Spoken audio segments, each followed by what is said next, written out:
اور آج کی ویڈیو انتہائی دلچسپ اور انتہائی انفارمیٹیو ہے، اس کو آخر تک ضرور دیکھیے گا۔ اگر پسند آئے تو لائک اور شیئر ضرور کیجیے گا۔ ناظرین، حضرت امام حسین علیہ السلام کے زیر استعمال گھوڑا ذوالجناح کہاں سے آیا اور کہاں گیا؟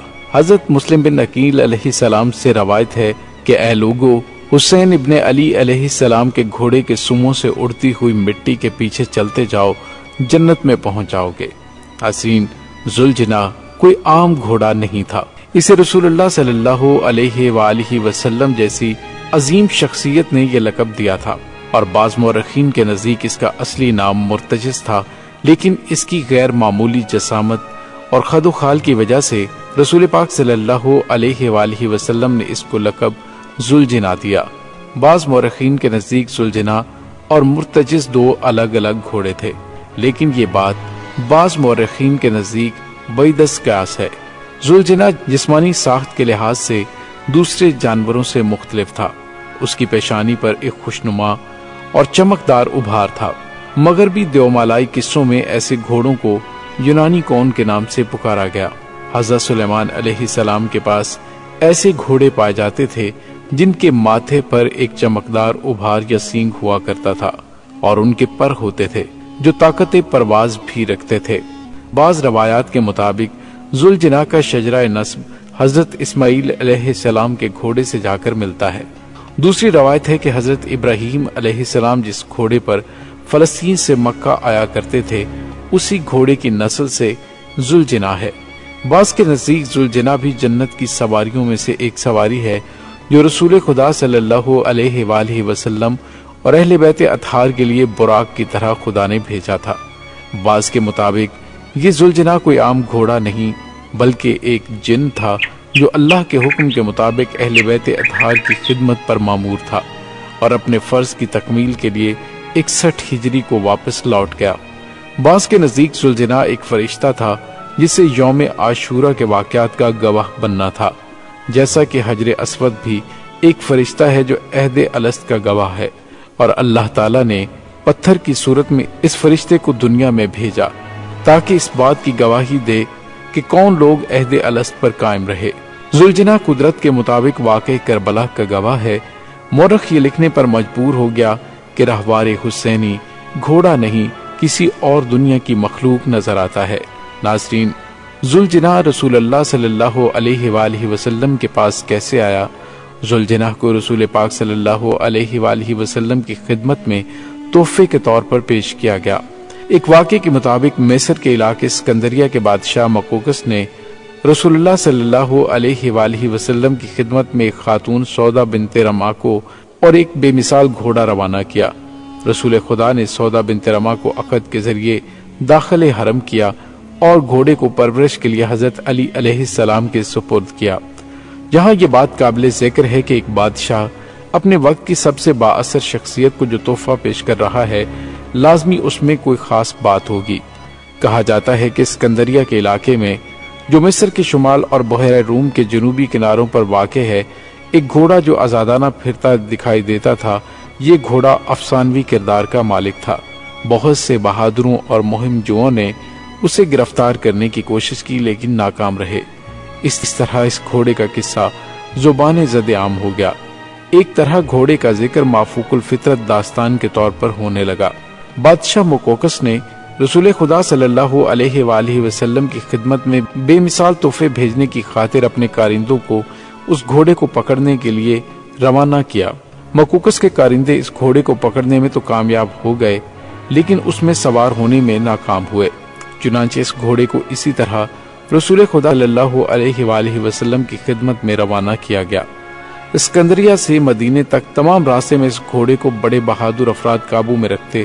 جب اس منہ زور گھوڑے کو رسول خدا صلی اللہ علیہ وآلہ وسلم کی خدمت میں حاضر کیا گیا تو نبی پاک صلی اللہ علیہ وآلہ وسلم نے اس جانور کو انتہائی پسند فرمایا۔ جب رسول اللہ صلی اللہ علیہ وآلہ وسلم نے اس کی گردن پر ہاتھ پھیرا تو اس نے خوشی کا اظہار کیا۔ اس کے ساتھ ہی اس کی منہ زوری اطاعت میں تبدیل ہو گئی۔ رسول اللہ صلی اللہ علیہ وآلہ وسلم نے اس وقت اس کو ذوالجناح کا لقب دیا اور پرورش کے لیے اس کی رسی مولا کائنات کو دے دی۔ اس طرح یہ ان کے ساتھ ایسے چل پڑے جیسے صدیوں سے منزل کی تلاش میں بھٹکنے والے مسافر کی روح کو منزل پا لینے کے بعد قرار آ گیا ہو۔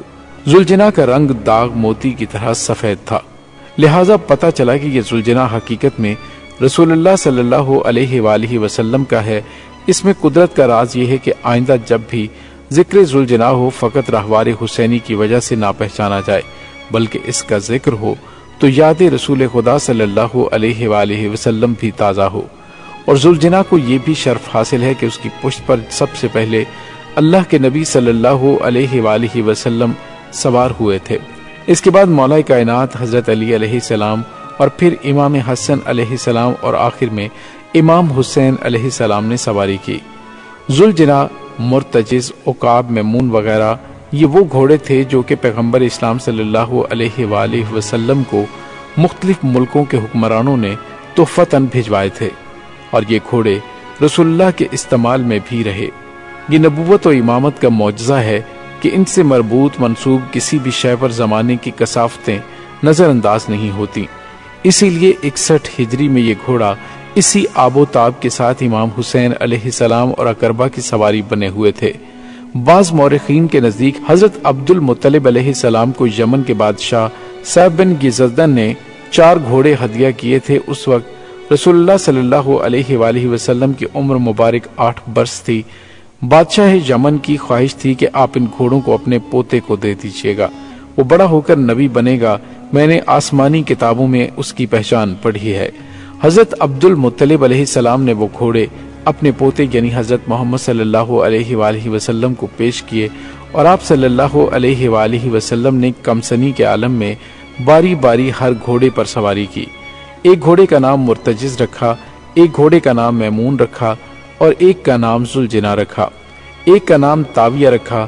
سیف بن ذی یزن نے گھوڑا دینے کے بعد حضرت محمد صلی اللہ علیہ وآلہ وسلم سے شفاعت کی دعا کی التجا کی تھی۔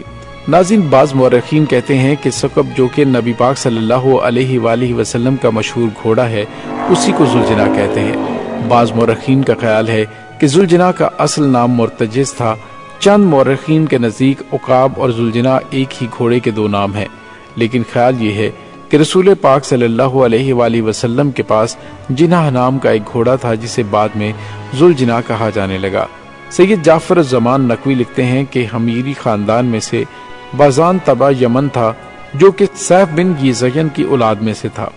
جس وقت رسول اللہ صلی اللہ علیہ وآلہ وسلم کا گرامی نامہ خسرو پرویز کے پاس پہنچا تو اس نے گرامی نامہ کی کوئی عزت نہیں کی، اور ساتھ ہی بادشاہ یمن بازان کو خط لکھا کہ تجھے معلوم ہوگا کہ عرب کی بنجر زمین پر اللہ کی رحمت کا نزول ہوا ہے، وہاں جناب محمد مصطفیٰ صلی اللہ علیہ وآلہ وسلم رسالت کے داعی ہیں اور ایک نئے دین کی ترویج فرما رہے ہیں، تو انہیں گرفتار یا شہید کر کے ان کا سر اطہر میری طرف روانہ کر۔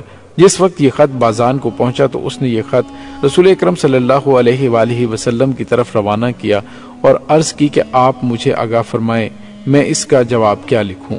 رسول پاک صلی اللہ علیہ وآلہ وسلم نے جواباً اسے آگاہ فرمایا کہ تمہیں اب جواب لکھنے کی ضرورت نہیں، جواب اللہ کی طرف سے آ چکا ہے، خسرو پرویز کو قتل کر دیا جائے گا اور اس کی 2 دن بعد یہ خبر تیرے پاس پہنچ جائے گی، یہ فیصلہ آسمان پر ہو چکا ہے۔ جب خسرو پرویز قتل ہوا اس کی اطلاع بازان کے پاس حسب فرمان پہنچ گئی۔ اس وقت بازان نے بارگاہ رسالت میں عریضہ لکھا کہ آپ کا مذہب قبول کر چکا ہوں۔ چند دن بعد بازان کا انتقال ہوا تو اس کے بڑے بیٹے شہر بن بازان کو تخت پر بٹھایا گیا۔ شہنشاہ انبیاء کو تاج پوشی کی تقریب میں شرکت کی دعوت دی گئی۔ نبی پاک صلی اللہ علیہ وآلہ وسلم نے امیر کائنات مولا علی علیہ السلام سے فرمایا کہ اس کی دل شکنی کرنا مناسب نہیں ہے، آپ یمن تشریف لے جائیں۔ جس وقت امیر کائنات یمن تشریف لے گئے تو شہر بن بازان نے شایان شان استقبال کیا اور اپنے محل میں لے گئے۔ امیر کائنات نے 1 ہفتہ وہاں پہ قیام فرمایا اور تمام اہل یمن اسلامی تعلیمات سے مستفید ہوتے رہے۔ 1 ہفتے بعد امیر کائنات نے واپسی کا ارادہ فرمایا۔ جب آپ واپس روانہ ہوئے تو شہنشاہ یمن شہر بن بازان نے بہت سے تحفے بارگاہ میں پیش کیے۔ ان تحائف میں ایک گھوڑی بھی شامل تھی جس کے بارے میں شہنشاہ یمن نے عرض کی کہ آقا ہمارا حمیری قبیلہ گھوڑوں کے معاملے میں بہت خوش نصیب ہے، عرب کی اعلیٰ ترین نسل کے گھوڑے ہمارے پاس موجود ہیں، انہی میں سے ایک یہ گھوڑی بھی ہے۔ امیر کائنات نے شہر بن بازان سے فرمایا کہ ہم وہ گھوڑی دیکھنا چاہتے ہیں۔ شہر بن بازان کے حکم پر اس کا ایک غلام گھوڑی دربار کے باہر لے آیا۔ امیر کائنات نے باہر جا کر گھوڑی کو دیکھا اور دریافت فرمایا اس کا نام کیا ہے؟ شہر بن بازان نے بتایا کہ اس کا نام مجلی ہے۔ امیر کائنات نے اس غلام سے فرمایا ذرا اس کو ہمارے سامنے دوڑاؤ تاکہ ہم اس کے قدم دیکھیں۔ غلام نے حکم کی تعمیل کی۔ اس دوران امیر کائنات علیہ السلام نے نگاہ فرمائی، گھوڑی 4 قدم چلتی ہے، پھر پیچھے دیکھتی ہے اور بوجہ فراق ہنہناتی ہے، پھر چند قدم آگے چلی، پھر ہنہناتی ہوئی پیچھے مڑ کر دیکھتی ہے۔ امیر کائنات نے شہنشاہ یمن کی طرف دیکھ کر فرمایا اس گھوڑی کے انداز بتاتا ہے کہ جیسے اس کا کوئی بچہ پیچھے رہ گیا ہے، کیا واقعی اس کا کوئی بچہ پیچھے ہے؟ اس نے ہاتھ جوڑ کر عرض کی کہ حضور واقعی اس کا ایک بچہ ہے۔ امیر کائنات نے فرمایا وہ تم نے ساتھ کیوں نہیں دیا؟ شہنشاہ یمن نے کہا حضور ہمیں دینے سے انکار تو نہیں، لیکن اس کا بچہ بیمار ہے۔ امیر کائنات نے فرمایا بتاؤ کیا بیماری ہے؟ شہنشاہ یمن نے عرض کیا حضور ہمیں خود نہیں معلوم اسے کیا بیماری ہے، لیکن اس کی عادات بہت عجیب ہیں۔ امیر کائنات نے فرمایا ہمیں تفصیل بتاؤ۔ اس نے کہا آقا یہ تو ہمیں معلوم نہیں کہ اسے کیا بیماری ہے، مگر جس دن سے پیدا ہوا ہے ہمیشہ اداس رہتا ہے۔ 3 دن تک تو اس نے ماں کا دودھ نہیں پیا تھا، ہر وقت اس کی آنکھوں سے آنسو برستے رہتے ہیں۔ جس وقت سخت گرمی ہو، ہمارے شہر سے دور ایک ریت کا ٹیلہ ہے، جب گرم لو چل رہی ہوتی ہے، زمین گرمی سے جل رہی ہوتی ہے تو اکثر زوال آفتاب کے وقت وہ شہر چھوڑ دیتا ہے، دانا پانی چھوڑ کر دوڑ جاتا ہے، گرم ٹیلے پر جا کر کھڑا ہو جاتا ہے، پہلے زمین پر گھٹنے ٹیکتا ہے، پھر اٹھ کر کھڑا ہوتا ہے، پھر پہلے دائیں پہلو پھر بائیں پہلو گرم زمین پر سوتا ہے، پھر کھڑا ہو جاتا ہے اور مدینے کی جانب منہ کر کے 3 مرتبہ ہنہناتا ہے، پھر دوڑ پڑتا ہے۔ شہنشاہ یمن جب تفصیل بتاتا رہا، امیر کائنات علیہ السلام روتے رہے۔ پھر فرمایا شہنشاہ یمن وہ تو ہمارے کام کا ہے، چلو ہم اس کو دیکھتے ہیں۔ اس نے کہا حضور وہ اب بھی اسی ٹیلے پر ہوگا۔ امیر کائنات علیہ السلام شہر سے باہر تشریف لائے، ریت کے ٹیلے پر دیکھا تو وہ دائیں پہلو کے بل سویا ہوا تھا۔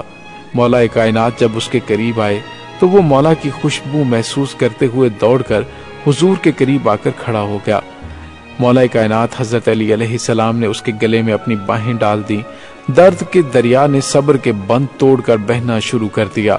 امیر کائنات کافی دیر تک اس کے گلے میں باہیں ڈال کر گریا کرتے رہے، اسے پیار کرتے ہوئے فرمایا تم نے ابھی سے یہ تیور اپنا لیے ہیں، وہ وقت ابھی بہت دور ہے۔ امیر کائنات علیہ السلام نے پوچھا کہ مجلی کے اس بچے کا نام کیا ہے؟ انہوں نے کہا حضور اس کا نام مرتجز ہے۔ یہ نام سن کر امیر کائنات نے فرمایا اے شہنشاہ یمن ہم اسے ساتھ لے جانا چاہتے ہیں۔ اس نے عرض کیا آقا ہر چیز کے آپ مالک ہیں، جو چیز چاہتے ہیں ساتھ لے جائیے۔ مولا کائنات نے کہا ہمیں صرف اس بچے کی اپنے چھوٹے شہزادے کے لیے ضرورت ہے۔ ناظرین قصہ مختصر، امام علی علیہ السلام مرتجز کو یمن سے مدینے اپنے ساتھ لے آئے۔ دستور کے مطابق شہر سے باہر قیام ہوا۔ رسول پاک صلی اللہ علیہ وآلہ وسلم استقبال کی خاطر شہر سے باہر تشریف لائے، مگر انداز یہ تھا کہ آپ ناکا پر سوار تھے۔ امیر کائنات علیہ السلام نے شہنشاہ انبیاء کا استقبال کیا، تحائف پیش کیے۔ اس وقت امام حسین علیہ السلام اپنے بابا کے پاس آ کر عرض کرنے لگے بابا جان جو تحفہ آپ میرے لیے لائے ہیں وہ مجھے دے دیں۔ امیر کائنات علیہ السلام نے گھوڑی مجلی منگوائی۔ ابھی گھوڑی کچھ دور تھی، مرتجز نے ماں کو چھوڑ دیا اور دوڑ کر امام حسین علیہ السلام کے قدموں پر منہ رکھ دیا۔ اس وقت اس کی عجیب کیفیت تھی، کسی وقت قدموں پر منہ لگاتا، کسی وقت سر مولا کے ہاتھوں پر آنکھیں لگاتا، جس طرح مدت سے بچھڑے ہوئے دوست ملتے ہیں۔ بالکل اسی انداز میں دونوں ایک دوسرے کو پیار کرنے میں مصروف تھے۔ امام حسین علیہ السلام نے مرتجز کے گلے میں باہیں ڈال کر اسے بہت پیار کیا۔ ارباب تاریخ لکھتے ہیں کہ اس وقت مرتجز کی عمر 3 سال تھی۔ ذوالجناح امام حسین علیہ السلام کے پاس تھا اور رسول اللہ صلی اللہ علیہ وآلہ وسلم اکثر مسجد سے نکل کر اپنے گھوڑے کو دیکھنے جایا کرتے تھے۔ ایک دن مسجد سے نکلے اور استبل کی طرف پہنچے تو دیکھا کہ ذوالجناح کے قریب مولا امام حسین علیہ السلام کھڑے ہیں اور اس کی گردن اور چہرے پر ہاتھ پھیر رہے ہیں، اور ذوالجناح بار بار اپنے سر کو امام کے قدموں میں جھکاتا ہے۔ امام حسین علیہ السلام اس کو پھر پیار کرتے جاتے۔ کافی دیر تک رسول اللہ صلی اللہ علیہ وآلہ وسلم کھڑے یہ منظر دیکھ رہے تھے۔ پھر رسول اللہ صلی اللہ علیہ وآلہ وسلم نے کہا حسین یہ گھوڑا تمہیں اچھا لگتا ہے نا؟ کہا نانا جان یہ گھوڑا ہم سے بہت پیار کرتا ہے۔ رسول اللہ صلی اللہ علیہ وآلہ وسلم نے فرمایا جبھی تو تم اس سے پیار کرتے ہو ہم نے آج سے یہ تمہیں دے دیا، یہ آج سے تمہارے نام کا ہو گیا ہے۔ اس دن سے امام حسین علیہ السلام نے جب ذوالجناح کی سواری کرنا چاہی، قریب آئے تو ذوالجناح فوراً بیٹھ جاتا، جب چاروں ہاتھوں پیروں سے بیٹھ جاتا تو امام حسین علیہ السلام اس پر سوار ہو جاتے۔ بہت آہستہ اٹھتا کہ کہیں امام ڈگمگا نہ جائیں، آہستہ چلتا اور جب امام اترنا چاہتے تو گھٹنے ٹیک کر بیٹھ جاتا کہ کہیں اترنے میں زحمت نہ ہو۔ ناظرین، ذوالجناح 10 محرم کے بعد کدھر گیا؟ جب 10 محرم 61 ہجری کو امام حسین علیہ السلام نے کربلا کی گرم زمین پر سجدے کے لیے سر جھکایا تو ذوالجناح نے پروانے کی طرح شمع امامت کا طواف کرنا شروع کر دیا۔ ہر آگے بڑھنے والے کم بخت کا راستہ کاٹا، کسی کو ضرب لگائی، کسی کو دولتی کے مزے سے آشنا کیا، اگر کوئی بہت قریب آ گیا تو دانتوں سے اس کی خبر لی۔ اس دوران اس کے جسم پر تیر پیوست ہوتے رہے، سنگ باری ہوتی رہی، مگر یہ اپنے جسم پر کھاتا رہا۔ اور اس دوران شہزادی سکینہ سلام اللہ علیہا اپنے بابا کی محبت میں بے قرار ہو کر بابا کے پاس آ گئیں۔ امام حسین علیہ السلام نے ذوالجناح کو حکم دیا کہ جنگ بند کر دے اور شہزادی سکینہ کو خیام تک پہنچائے۔ یہاں یہ روایت بھی بیان کی جاتی ہے کہ جب امام حسین علیہ السلام نے سجدہ ادا کیا تو امام نے غیب سے سورہ فجر کی آخری آیت کی آواز سنی تو ذوالجناح سے کہا جنگ کو چھوڑ دے، کیونکہ رب اب اپنے سے راضی نفس کو راضی ہو کر بلا رہا ہے۔ آگے بڑھا، آقا کے بہتے ہوئے خون سے پیشانی کو رنگین کیا، سرپٹ دوڑتا ہوا خیام میں آیا اور کربلا کی شیر دل خاتون پاک سیدہ سلام اللہ علیہا کو امام حسین علیہ السلام کی شہادت کی خبر سنا دی۔ اور اس خبر کو سن کر مستورات نے ذوالجناح کے گرد حلقہ بنا کر ماتم کرنا شروع کر دیا۔ اکثر روایات کے مطابق ذوالجناح اس حلقہ ماتم کے درمیان سے ہی غائب ہو گیا۔ بعض روایات کے مطابق ذوالجناح مستورات کے حلقہ ماتم سے نکل کر نہر الکما کی جانب گیا، جہاں حضرت عباس علمدار کا لاشا تھا اور خود کو اس نے نہر الکما کے پانی میں اتار کر غائب کر لیا۔ چند مورخین کا کہنا ہے کہ ذوالجناح خیمہ گاہ سے واپس آ کر جہاں امام شہید ہوئے تھے وہاں پر غائب ہو گیا تھا۔ بعض اہل علم کا نظریہ یہ ہے کہ ذوالجناح پردہ غیبت میں ہے، جب امام زمانہ علیہ السلام کو ظہور ہوگا تو ذوالجناح ان کی خدمت کے لیے دوبارہ حاضر ہوگا۔ بعض کے نزدیک ذوالجناح نے 10 محرم شام غریبہ کو بحکم امام بی بی شہربانو سلام اللہ علیہا کو پشت پر سوار کیا اور ان کو کنویں رے، جہاں پر بی بی شہربانو کا مزار ہے، وہاں تک پہنچایا اور خود پہاڑوں کے درمیان غائب ہو گیا، اور امام زمانہ امام مہدی علیہ السلام کے ظہور پر دوبارہ آئے گا۔ بعض کا خیال ہے کہ ذوالجناح زندہ ہے اور امام زمانہ کی اقامت گاہ پر موجود ہے۔ جب امام زمانہ ظہور فرمائیں گے تو یہ ان کے ساتھ ہوگا۔ غرض یہ کہ ذوالجناح حکم رب سے محمد و آل محمد کی خدمت کے لیے بطور خاص خلق ہوا تھا، اور فرض کی ادائیگی کے بعد حکم ربی اپنی دنیا میں واپس چلا گیا۔ ناظرین، آغاز شبیہ ذوالجناح کے حوالے سے بتائیں کہ ذوالجناح کی شبیہ نکالنے کا آغاز بر صغیر پاک و ہند کے علاقوں سے ہوا۔ بر صغیر پاک و ہند میں جب اسلام پھیلا اور مجالس و عزاداری کا سلسلہ قائم ہوا تو عقیدت کی بنا پر لوگ مزارات آل محمد علیہ السلام تک تو نہیں جا سکتے تھے، لہٰذا روحانی سکون کی خاطر شبیہ حرم بنانے کا سلسلہ شروع ہوا، جس کو تعزیہ کا نام دیا گیا۔ اسی طرح مصائب اہل بیت علیہ السلام شروع ہوئے۔ مصائب اہل بیت کی یاد میں غیر انسانی کردار ذوالجناح کی شبیہ کا سلسلہ شروع ہوا۔ بعض روایات کے مطابق اکثر لوگوں کو بذریعہ بشارت اور اس شبیہ کو نکالنے کے احکامات ملے۔ یقیناً اس بشارت میں کوئی راز قدرت موجود ہے۔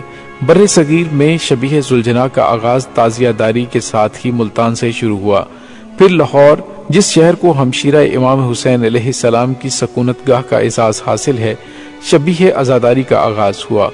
اس کے بعد یہ سلسلہ ریاست اودھ اور دکن کے علاوہ بنگال اور بہار تک پھیل گیا۔ دکن میں شیعہ ریاستیں قائم ہوئیں، پھر لکھنؤ اور دہلی میں عزاداری کو فروغ ملا۔ امیر تیمور نے بر صغیر میں جب چڑھائی شروع کی تو یہاں عزاداری پوری طرح قائم ہو چکی تھی، لیکن عہد تیمور میں باقاعدہ شبیہ تعزیہ اور ذوالجناح برآمد کروایا گیا۔ ناظرین، سوال یہ پیدا ہوتا ہے کہ کیا اسلام میں جانوروں کی شبیہ کا تصور موجود ہے؟ تو ناظرین، اسلام میں جانوروں کی شبیہ کا تصور موجود ہے۔ اس کی مثال قربانی کے جانور ہیں، جو اس دمبے کی شبیہ ہیں جو حضرت اسماعیل علیہ السلام کی جگہ ذبح ہوا۔ آج اس دمبے کی شبیہ بنا کر ہر سال لاکھوں جانور قربان کیے جاتے ہیں، حالانکہ ہم خود ہی ان جانوروں کو اس دمبے سے نسبت دیتے ہیں۔ پھر اس کے احترام میں اس کی رسی یا کیل کو جس کے ساتھ اسماعیل علیہ السلام کی جگہ پر ذبح ہونے والے دمبے کی شبیہ بندی ہو، ہم گستاخی نہیں کرتے، ایسی کامل شبیہ بناتے ہیں کہ اسے ذبح بھی کرتے ہیں۔ یہاں اس سوال کا بھی اس طرح جواب مل جاتا ہے کہ ذوالجناح تو ایک تھا، پھر ہر شہر ہر گاؤں سے الگ الگ شبیہ کیوں نکالی جاتی ہے؟ کیونکہ جس طرح حضرت اسماعیل علیہ السلام کی یاد میں ذبح ہونے والا دمبا بھی ایک ہی تھا، لیکن اس کی یاد میں لاکھوں جانور شبیہ بنا کر ذبح کیے جاتے ہیں، لہٰذا جس طرح اس دمبے کی شبیہ کا مقصد ہے کہ قربانی حضرت اسماعیل کی یاد ہے، اسی طرح شبیہ ذوالجناح کا مقصد قربانی امام حسین علیہ السلام کی یاد ہے۔ ذوالجناح کو سجانا اور گردن میں دوپٹہ ڈالنے کی وجہ کہ جب امام حسین علیہ السلام نے ذوالجناح پر سوار ہو کر مقتل کی طرف رخ کیا تو تمام مستورات نے دو رویا قطار بنا لی۔ جیسے ہی ذوالجناح نے مستورات کی قطار کے درمیان چلنا شروع کیا تو تمام مستورات نے اپنے سر پر بندھے کپڑے کھول کر ذوالجناح کی گردن میں باندھے اور کہتی گئیں کہ ہمارے سر کے اس بندھے کپڑے کی لاج رکھنا اور مشکل وقت میں امام کو نہ چھوڑ کر جانا۔ عرب میں خواتین برقعے کو سر پر سنبھالنے کے لیے دوپٹے کی طرح کا ایک کپڑا استعمال کرتی تھیں جو ماتھے سے سر کی پشت کی جانب باندھا جاتا تھا، یہ بالکل دوپٹے کی مانند ہوتا تھا۔ یوم عاشورہ مستورات نے ذوالجناح کی گردن میں یاد دہانی کے طور پر سر کے دوپٹے باندھے۔ آج خواتین نے ان مظلوم اور عظیم مستورات کی یاد میں یہ دوپٹے شبیہ ذوالجناح کی گردن میں باندھے ہیں۔ آج خواتین ان عظیم اور مظلوم خواتین کی یاد میں شبیہ ذوالجناح کی گردن میں دوپٹہ باندھتی ہیں اور اللہ کے حضور رہواری حسینی کے صدقے منتیں مانتی ہیں۔ ذوالجناح کی پاؤں کی خاک کے حوالے سے بات کریں کہ اللہ تعالیٰ نے سورہ عادیات میں مجاہدین کے گھوڑوں کی ٹاپوں سے اٹھنے والے غبار کی قسم کھائی ہے۔ جب مجاہدین کے گھوڑوں کے پاؤں کی خاک اتنی متبرک ہے کہ اللہ قرآن میں اس کی قسمیں کھاتا ہے، تو رسول خدا صلی اللہ علیہ وآلہ وسلم اور امام حسین علیہ السلام کے گھوڑے کے سموں کی خاک اتنی متبرک ہوگی۔ کوئی بھی بیماری کیوں نہ ہو، اس کی خاک سے انسان کو شفا مل جاتی ہے۔ جس قسم کا زخم ہو، اس کے زخموں سے مس کرنے سے خاک لگائیں تو زخم ختم ہو جاتا ہے۔ جس عورت کی اولاد نہ ہوتی ہو، وہ عورت اپنے دوپٹے کے دامن میں یا جو چنے کی نیاز پیش کرے ذوالجناح کو کھلائے، ذوالجناح کے پاؤں کی خاک سر میں لگائے، اللہ تعالیٰ اس کی گود ہری کرتا ہے۔ ناظرین، قائد اعظم محمد علی جناح کی دادی نے ذوالجناح کے پاس منت مانی تھی۔ خواجہ حسن نظامی کے مطابق بانی پاکستان قائد اعظم محمد علی جناح کے والد ذوالجناح پوجا کی والدہ نے عاشور کے دن اپنے ہاں لڑکا پیدا ہونے کی منت مانی اور بیٹا ہونے پر امام حسین علیہ السلام کی سواری کے نام پر اپنے بیٹے کا نام ذوالجناح پونجا رکھا۔ کثرت استعمال سے ذوالجناح صرف جناح تک رہ گیا اور یہی قائد اعظم کا خاندانی نام قرار پایا۔ تو ناظرین، ذوالجناح کے حوالے سے تمام روایات ہم نے آپ کے سامنے رکھی ہیں۔ امید ہے ہماری آج کی ویڈیو آپ کو بہت پسند آئی ہوگی۔ ڈاکٹر علی کو اجازت دیجیے، اللہ وارث۔